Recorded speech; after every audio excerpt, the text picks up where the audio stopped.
నమస్కారం. ఈరోజు తెలంగాణ ముఖ్యమంత్రి గౌరవ రేవంత్ రెడ్డి గారి నాయకత్వాన 2024-25 బడ్జెట్ సంబంధించి ఒక గొప్ప బడ్జెట్గా ఈ బడ్జెట్లో రైతన్నలకు పెద్దపీట వేసి రైతును రాజు చేయడం కోసం గౌరవ ముఖ్యమంత్రి గారు రేవంత్ రెడ్డి గారు అదేవిధంగా డిప్యూటీ ముఖ్యమంత్రి బట్టి విక్రమార్క గారు ఎంతో సమయం తోడు కూర్పు చేసి రైతాంగానికి పెద్దపీట వేసినటువంటి బడ్జెట్. ఈ బడ్జెట్ మీద మాజీ మంత్రివర్యులు మరి ఈ 6 నెలల నుంచి 7 నెలల నుంచి అసెంబ్లీలో అడుగుపెట్టినటువంటి వ్యక్తి అసలు గత 10 సంవత్సరాలుగా తెలంగాణ సంపదను కొల్లగొట్టి ఏ శాఖకు నిధులు కేటాయించకుండా ధనార్జనగా పనిచేసినటువంటి కేసీఆర్ మరి అలా ఆయన మీడియా మీదకి వచ్చిందంటే మీరు అర్థం చేసుకోవాలి. ఆయన జన్మలో కూడా ఏనాడు కూడా మీడియా పాయింట్కి రాననుకున్న వ్యక్తి ఇవాళ మీడియా ముందుకు వచ్చిండు. సంతోషం. రేపటి నుంచి కూడా మా గౌరవ ముఖ్యమంత్రి మా డిప్యూటీ ముఖ్యమంత్రి ప్రవేశపెట్టినటువంటి ఈ బడ్జెట్ మీద మీకు దమ్ము ధైర్యం ఉంటే చర్చకు రండి. మీరు గత ఏళ్ల పాలనలో ఏ రకంగా బడ్జెట్ పెట్టిరు, మా గౌరవ ముఖ్యమంత్రి మా డిప్యూటీ ముఖ్యమంత్రి ఏ రకంగా బడ్జెట్ ప్రవేశపెట్టిండో దాని చర్చకు సిద్ధమని చెప్పి మేము చర్చలకు ఆహ్వానిస్తున్నాం. మీరు దమ్ము ధైర్యం ఉంటే రావాలి. కేసీఆర్ అంటాడు అది బడ్జెటే కాదు, బడ్జెట్ కేటాయింపులు కాదంటాడు.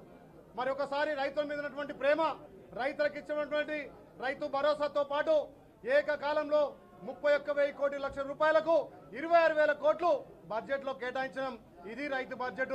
మరి ఏ ముఖం పెట్టుకొని ఇలా మీడియా పాయింట్కి వచ్చి మాట్లాడుతున్నావు? నువ్వు 10 ఏళ్లు కొల్లగొట్టినటువంటి ఈ రాష్ట్ర సంపదను ఖచ్చితంగా నిన్ను బోన్లో నిలబెట్టి నిన్ను జైలుకి ఇచ్చే బాధ్యత మేము తీసుకుంటాం. నువ్వు జైలు ఊసలు కూడా లెక్క పెట్టాల్సి వస్తుంది. ఇవాళ మీడియా పాయింట్కి ఎట్లా వచ్చినావో రేపు బోన్లో కూడా ఎక్కాల్సి వస్తుంది, జైలు కూడా పోవాల్సి వస్తుంది. నువ్వు తిన్న సంపదను కూడా కక్కిస్తామని చెప్పి తెలియజేస్తూ ఈ చిల్లర మల్లర మాటలు ఇప్పటికైనా బంద్ చేయాలి.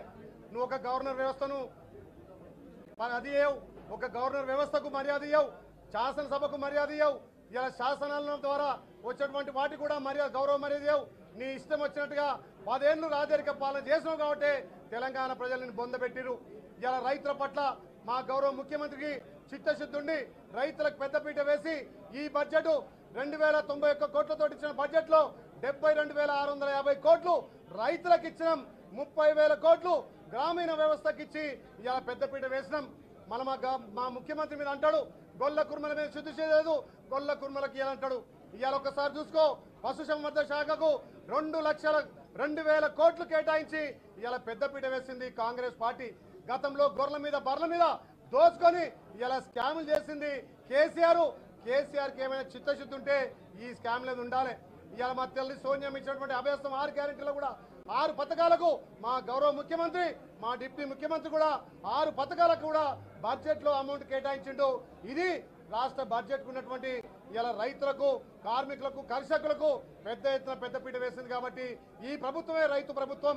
ఈ ప్రభుత్వం ఇలా అధికారంలోకి వచ్చిన మొదటి 100 రోజుల్నే 30,000 ఉద్యోగాలు ఇస్తే మీ కళ్ళు మండి మా ప్రభుత్వం మీద దుమ్మెత్తిపాయలు చూస్తున్నారు. ఇవాళ తెలంగాణ ప్రజలు ఈ బడ్జెట్ మీద హర్షాధిరేతలు వ్యక్తం చేస్తున్నారు. అన్ని శాఖలను కలుపుకొని ప్రతి శాఖకు ఇలా బడ్జెట్ కేటాయించింది కాంగ్రెస్ పార్టీ. నీకు చిత్తశుద్ధి ఉంటే, నీకేమైనా బడ్జెట్ మీద డౌట్ ఉంటే రేపటి నుంచి 4 రోజులు జరిగే అసెంబ్లీకి నువ్వు వచ్చి చర్చించాలి, నీ నైతిక విలువలను కాపాడుకోవాలి. ఇలాంటి చిల్లర మనల్ని ప్రకటన చేస్తే ఇప్పటికే తెలంగాణ ప్రజలు మీకు బుద్ధి చెప్పిరు. రాబోయే రోజుల్లో మిమ్మల్ని గ్రామాలను కూడా తిరగకుండా రాళ్లతో కొడతామని చెప్పి హెచ్చరిస్తున్నాం.